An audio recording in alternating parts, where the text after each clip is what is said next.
సుప్రీంకోర్టుకు సంబంధించినటువంటి ఒక రెండు కీలక అంశాలు ఉన్నాయి. ఒకటేమో తెలంగాణ ఎమ్మెల్యేలు ఏదైతే బీఆర్ఎస్ పార్టీ నుంచి కాంగ్రెస్ పార్టీలోకి పోయారో ఆ 10 మంది ఎమ్మెల్యేలకు సంబంధించినటువంటి అనర్హత వేటు పిటిషన్ మీద జరిగినటువంటి విచారణ, ఆ తదితర అంశాల గురించి ఒకటి.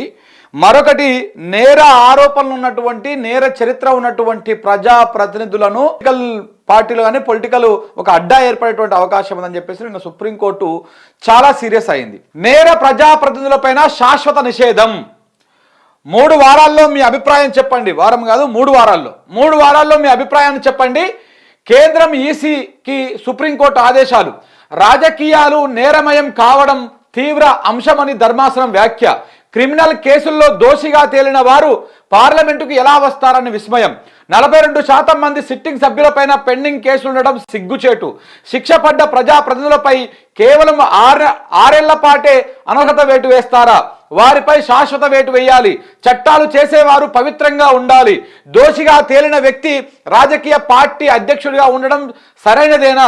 ప్రజా ప్రాతినిధ్య చట్టంలో సెక్షన్ 8కి రాజ్యాంగబద్ధత ఉందా? సో మీరు ఆమోదించకుండే చెల్లని బిల్లులైపోతాయి. సుప్రీం సీరియస్ తోటి ఇది కన్ఫర్మ్ అయిపోయింది.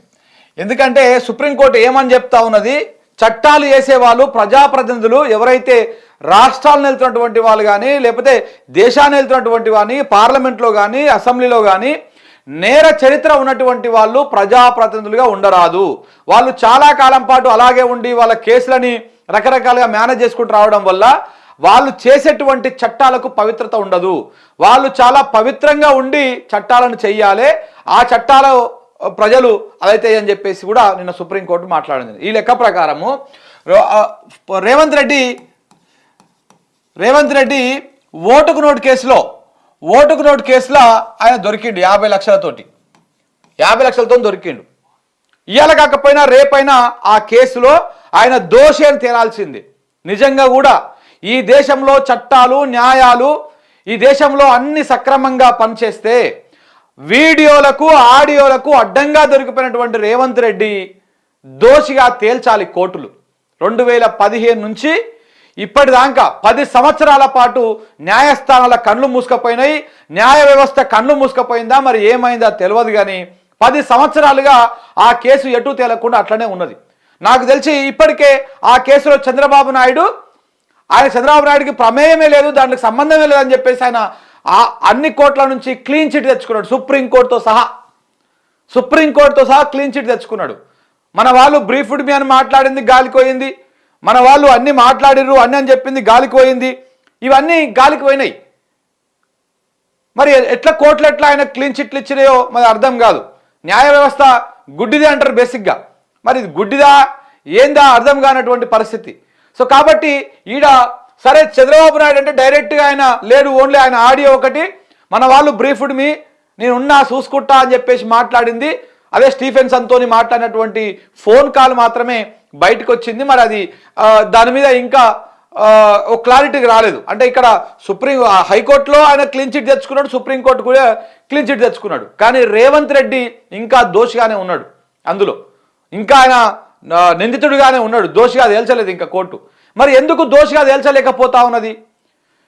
న్యాయస్థానాలు ఇంత పెద్ద పెద్ద డైలాగులు వేసినప్పుడు, సుప్రీంకోర్టు కానీ హైకోర్టు కానీ న్యాయమూర్తులు కానీ ఇంత పెద్ద మాటలు మాట్లాడినప్పుడు ఈ కేసులో A1గా ఉన్నటువంటి రేవంత్ రెడ్డి గారు ఇప్పటికీ ఈడీ కోర్టుకు ఎన్నిసార్లు రమ్మన్నా పోతలేడు. ఆయన దేనికి పోతలేడు?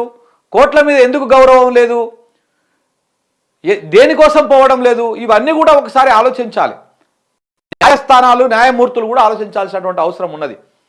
మీరు సుప్రీంకోర్టులో తీర్పు చెప్పగానే సరిపోదు కదా, ఆ తీర్పు కింద ఇంప్లిమెంటేషన్ అవుతుందా అవుతలేదా?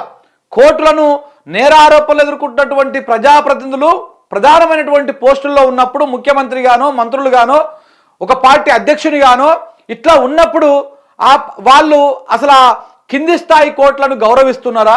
ఆ కోర్టులు పిలిచినప్పుడు వీళ్ళు కోర్టుకు వెళ్తున్నారా లేదా అనేటువంటిది కూడా సమీక్షించుకోవాలి కదా. మరి రేవంత్ రెడ్డి గారు ఇప్పటిదాకా కోర్టుకు పోలే. ఇదే ఈడీ కేసు ఎన్నోసార్లు వాయిదా వేసింది. విచిత్రం ఏంటంటే ఈయన కోర్టుకు హాజరు కావాల్సిన రోజున జడ్జి గారు డుమ్మా కొడతారు. ఆయనకు ఆరోగ్యం బాగుండదు, ఆ రోజు ఏదో జరిగిపోతూ ఉంటుంది. ఇట్లా జరిగిపోతూ ఉంటుంది. ఇదేంది యాదృచ్ఛికమా? ఇది కావాల్సుకొని జరుగుతుందా? ఇది ఏంటో అర్థం కాని పరిస్థితి.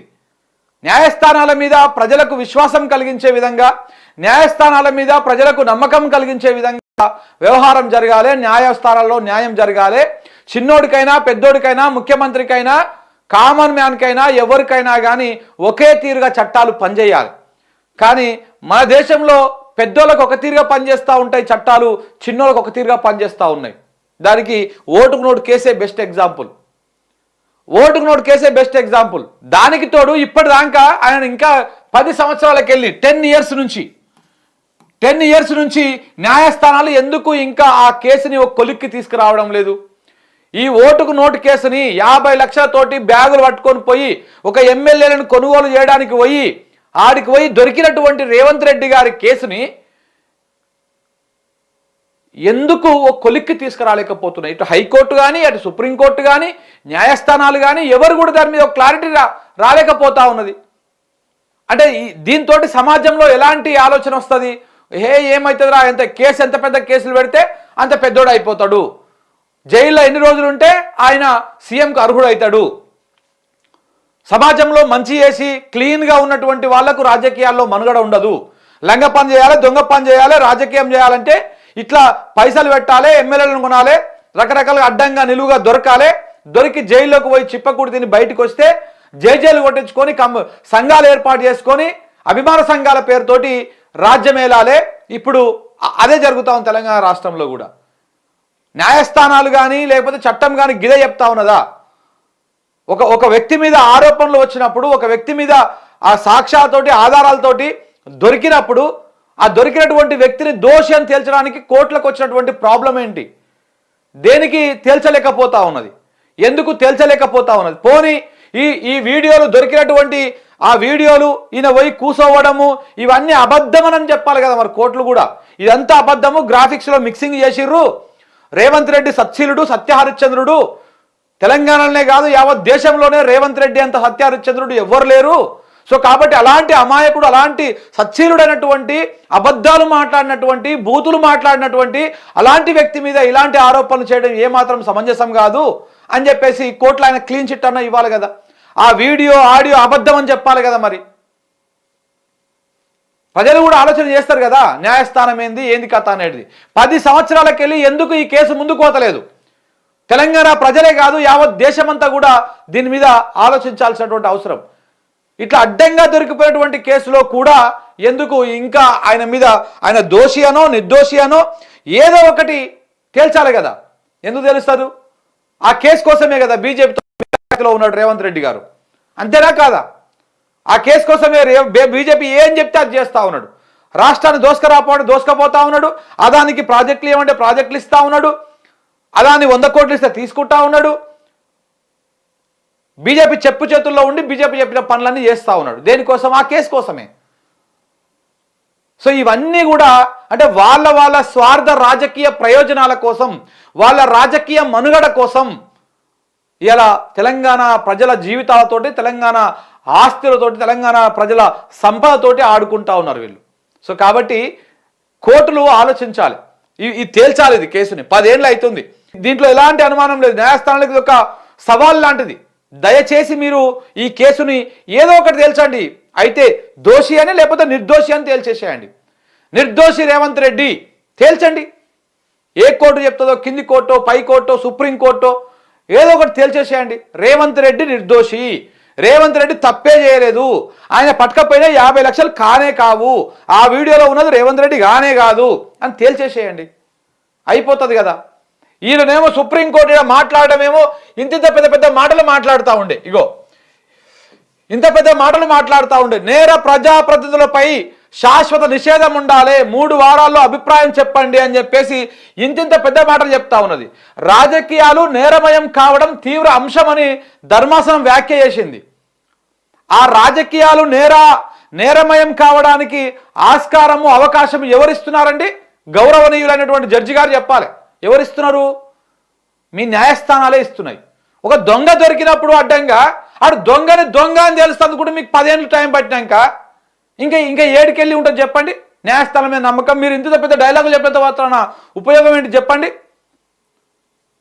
కోర్టులు అంటే ఈ దేశంలో ఉన్నటువంటి ప్రతి ఒక్కరికి, ప్రతి పౌరుడికి గౌరవం ఉంటుంది. కానీ ఆ కోర్టులు కొంతమంది పెద్దోళ్ళని కాపాడుతున్నప్పుడు ప్రొఫెసరు సాయిబాబానా వాళ్ళ ఆ పెద్ద మనిషి ఉంటుండే పాపం, ఆయన చనిపోయిందా ఇంకా జైల్లో పెట్టిరు, ఇంకా ఓ సంవత్సరాన్ని చచ్చిపోతారనగా విడుదల చేసిరు. అట్లాంటి వాళ్ళకేమో చాలా తీవ్రంగా పనిచేస్తాయి చట్టాలు. ఆయన మళ్ళీ వికలాంగుడు, కాళ్ళు చేతులు పడిపోయినటువంటి వ్యక్తి, ఆయనని జైల్లో పెట్టి చనిపోయే ముందు ఆయన విడుదల చేసిరు. కానీ అడ్డంగా దొరికిపోయి పైసలతో దొరికిపోయి ఉన్నటువంటి వ్యక్తులేమో ఇవాళ పెద్ద పెద్ద రాజ్యాంగబద్ధమైనటువంటి పదవుల్లో కూర్చొని రాజ్యాలు వెళ్తా ఉన్నారు. ఇదేం దేశం, ఇదేం కథ? న్యాయస్థానాల మీదకి గౌరవం ఎప్పుడు వస్తుంది? ఆలోచన చేయాలి. అంటే సుప్రీంకోర్టుని తప్పుపట్టడం కాదు, మీ నిర్ణయాలు కొన్ని మీరు తీసుకోవాల్సినటువంటి తీర్పులు కొన్ని ఎందుకు జాప్యం అవుతున్నాం అనే దాని మీద మాత్రమే ఇక్కడ చర్చ. సర్వోన్నత న్యాయస్థానం మీద ప్రతి ఒక్కరికి గౌరవం ఉంది, ఉండాల్సిందే కూడా ఈ దేశ పౌరుడు అయినప్పుడు.